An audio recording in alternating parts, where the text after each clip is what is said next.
अस्सलाम वालेकुम जमात पंचम के तलबा तालबात, क्या हाल है आप सबके। उर्दू मज़मून के साथ आपकी टीचर शमीम ताहिर। तलबा और तालबात, आज हमारा उन्वान है ख़तनवीसी बाहवाला किताब गुले लाला और सफ़ा नंबर है 18।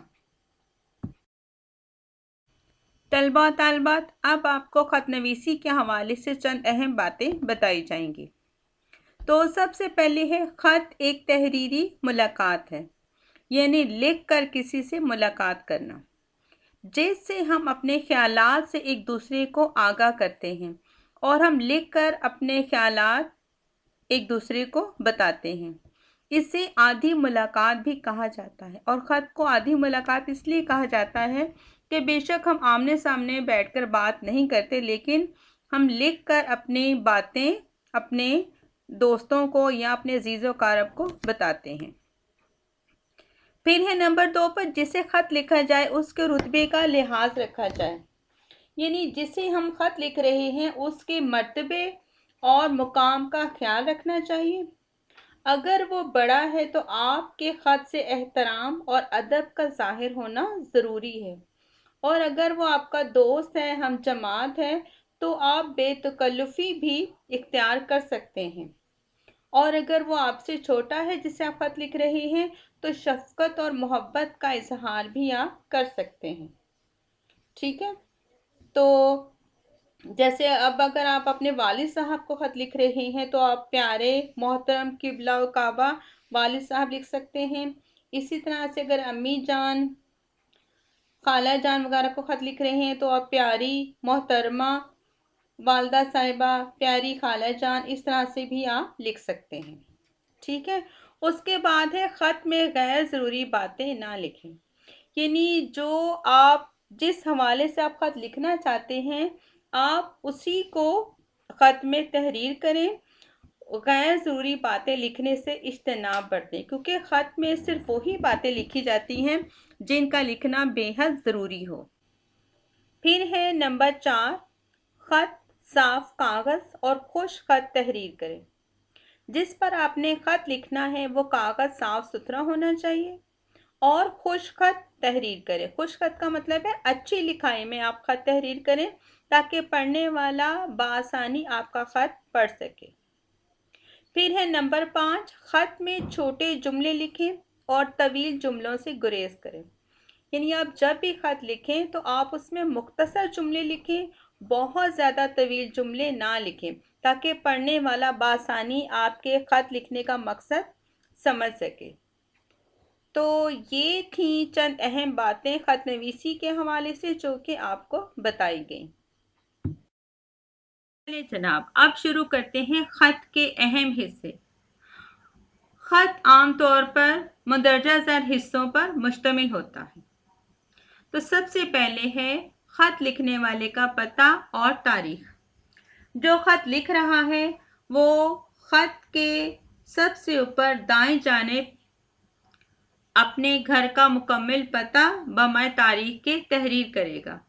चाहे वो अपने घर का पता लिखे, अपने तालीमी इदारे का पता लिखे या किसी हॉस्टल वगैरह के। उसके बाद है अलकाबो अदाब। अलकाबो अदाब यानी जिसे आप ख़त लिख रहे हैं उसके साथ आपका रिश्ता और ताल्लुक़ क्या है, उसी की मुनासबत से आप अलकाबो अदाब तहरीर करेंगे। मिसाल के तौर पर मोहतरम अब्बा जान, उस्ताद मोहतरम, प्यारे दोस्त, अजीज़ दोस्त, प्यारी आपा जान, प्यारी बहन। इस तरह के अलकाबो अदाब आप रिश्ते और ताल्लुक़ के लिहाज से तहरीर करेंगे। फिर आ जाता है नफ्से मज़मून, जिसे मतन भी कहा जाता है और ये ख़त का सबसे अहम हिस्सा कहा जाता है। इसमें ही आपने बताना है कि जिसे आप ख़त लिख रहे हैं उसकी क्या वजह है, यानी अपने ख्यालात और अपनी जो कुछ आपने बातें बतानी है वो आप मतन में तहरीर करते हैं, यानी अपने ख़त लिखने की वजह आप इसी मतन में तहरीर करते हैं और ये एक पैराग्राफ पर मुश्तमिल होता है। फिर है इख्तितामी आदाब व सतूर। ख़त लिखने के बाद आप रस्मी अंदाज में आप आदाब व दुआ लिखते हैं और अपने नाम के साथ इख्तिताम करते हैं, जैसे वस्सलाम, आपका फर्माबरदार बेटा, आपका छोटा भाई, आपका दोस्त, फिर अपना नाम लिखकर और फिर आप ख़त को ख़त्म कर देते हैं, यानी ख़त का इख्तिताम हो जाता है।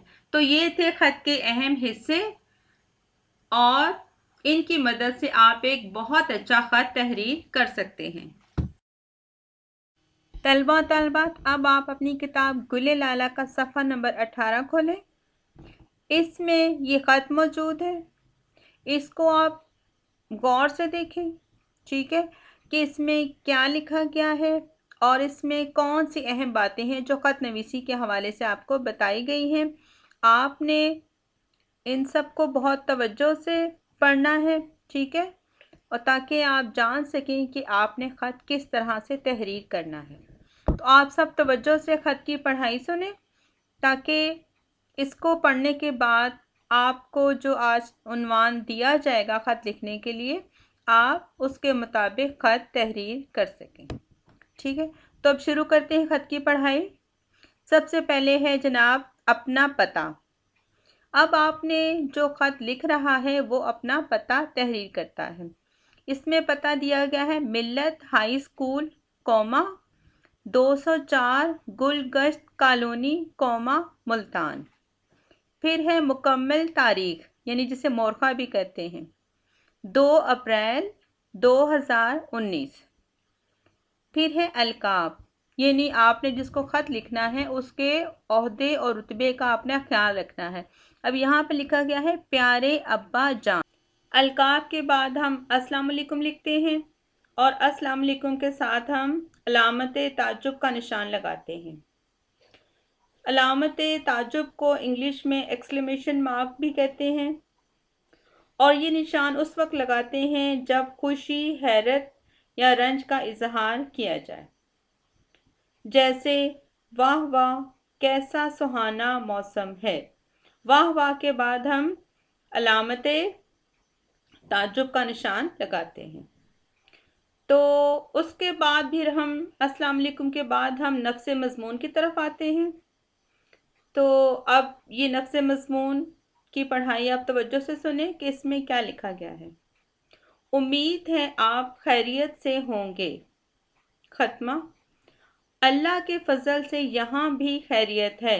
ख़त्मा, 1 हफ्ते कब्ल आपका ख़त मिला। ख़त्मा, जवाब देने में देर इस वजह से हुई कि हमारे इम्तिहान ख़त्म होने के बाद खेलों के मुकाबले हो रहे थे और हम उनकी तैयारी में बहुत ज़्यादा मसरूफ़ थे। ख़त्मा, आपकी दुआओं से मैं दौड़ के मुकाबले में दूसरे नंबर पर आया हूँ। ख़त्मा, अम्मी जान की तबीयत कैसी है? सवालिया निशान इसमें लगाया गया क्योंकि सवाल उसने किया है कि अब अम्मी जान की तबीयत कैसी है। उम्मीद है वो अब बेहतर होंगी। ख़त्मा, जैसे ही छुट्टियां होंगी मैं आपकी खिदमत में हाजिर हो जाऊंगा इंशाअल्लाह। घर में सबको दर्जा बदर्जा सलाम व दुआ। आमना और फुरकान को बहुत बहुत प्यार। ख़त्मा, और फिर इख्तिताम है, उसमें आप इस तरह से लिख सकते हैं आपका फर्माबरदार बेटा मोहम्मद एहसन।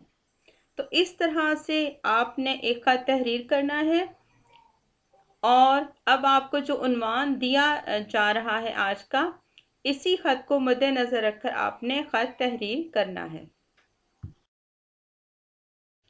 तलबा तलबात, अब आपके सामने है अलकाब व अदाब, यानी जिसे ख़त लिखा जा रहा है, फिर उनके लिए कौन से अलकाब व अदाब होने चाहिए और फिर ख़ात्मा यानी इसका इख्तिताम आप कैसे करेंगे। तो आप सब तवज्जो से सुने। सबसे पहले है वालिद। वालिद के लिए आप लिख सकते हैं मोहतरम अब्बा जान, अस्सलाम वालेकुम, और इख्तिताम में आपका बेटा। फिर है वालदा, मोहतरमा अम्मी जान, अस्सलाम वालेकुम, आपका बेटा। फिर है चचा, मोहतरम चचा जान, इनके लिए भी अस्सलाम वालेकुम। और आपका भतीजा चची, इनके लिए आप लिख सकते हैं मोहतरमा चची जान अस्सलाम वालेकुम। और फिर आपका भतीजा। उसके बाद है मामू, मोहतरम मामू जान अस्सलाम वालेकुम, आपका भांजा। फिर है मुमानी, मोहतरमा मुमानी जान अस्सलाम वालेकुम, आपका भांजा। खालू, मोहतरम खालू जान अस्सलाम वालेकुम, आपका फर्माबरदार। खाला, मोहतरमा खाला जान अस्सलाम वालेकुम, आपका फर्माबरदार। उस्ताद, उस्ताद मोहतरम अस्सलाम वालेकुम, आपका शागिर्द। दोस्त, सैयद भाई, चौधरी भाई, प्यारे दोस्त अस्सलाम वालेकुम, यानी आप कुछ भी लिख सकते हैं अपने दोस्त के लिए, आपका सादिक या आपका दोस्त, ठीक है। फिर है बड़ा भाई, प्यारे मोहतरम भाईजान अस्सलाम वालेकुम, आप प्यारे भी लिख सकते हैं और मोहतरम भाईजान भी लिख सकते हैं। फिर आपका छोटा भाई। उसके बाद है छोटा भाई, यानी आप छोटे भाई को ख़त लिख रहे हैं तो आप लिखेंगे अजीज़म, प्यारे भाई अस्सलाम वालेकुम, आपका दुआ गो। दुआ गो यानी आपको दुआएं देने वाला या आपके लिए दुआ का तालिब। फिर है बड़ी बहन, प्यारी आपा जान अस्सलाम वालेकुम, आपका अजीज़ भाई। छोटी बहन है तो प्यारी बहन मुन्नी आपा अस्सलाम वालेकुम। और फिर आप लिखेंगे आपका भाई। सहेली है तो अजीज सहेली, प्यारी सहेली, प्यारी बाजी अस्सलाम वालेकुम, आपकी सहेली। तो ये थे अलकाबोदाब जिन्हें आप ख़त में शामिल कर सकते हैं। तलबा तलबात, अब आते हैं अपने आज के उन्वान की तरफ। तो हमारा आज का उन्वान कुछ इस तरह से है। अपने बड़े भाई के नाम ख़त लिखिए और उन्हें अपने मामूलात के बारे में बताइए कि आप दिन भर क्या क्या करते हैं। तो ये काम आपने अपनी जमात का काम नोटबुक पर तहरीर करना है।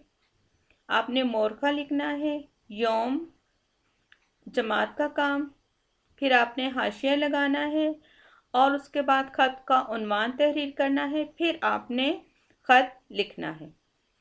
तो ख़त में आपने ये बताना है कि आप स्कूल किस वक्त जाते हैं, स्कूल से वापस आकर आप क्या करते हैं, खेलने का क्या वक्त है, स्कूल का काम आप किस वक्त करते हैं, अपने घर वालों, अम्मी अब्बू, बहन भाइयों के साथ आप कितना वक्त गुजारते हैं, रात का खाना आप किस वक्त खाते हैं और फिर आप सोने किस वक्त जाते हैं। तो ये तमाम बातें आपने तरतीब के साथ तहरीर करनी है।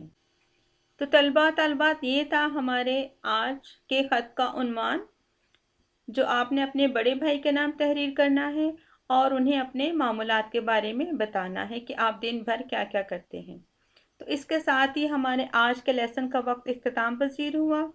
उम्मीद है कि आज का ख़त आप बआसानी तहरीर कर लेंगे। तो इसके साथ ही आपसे इजाज़त चाहती हूँ। अपना ख्याल रखिएगा। अल्लाह हाफ़िज़।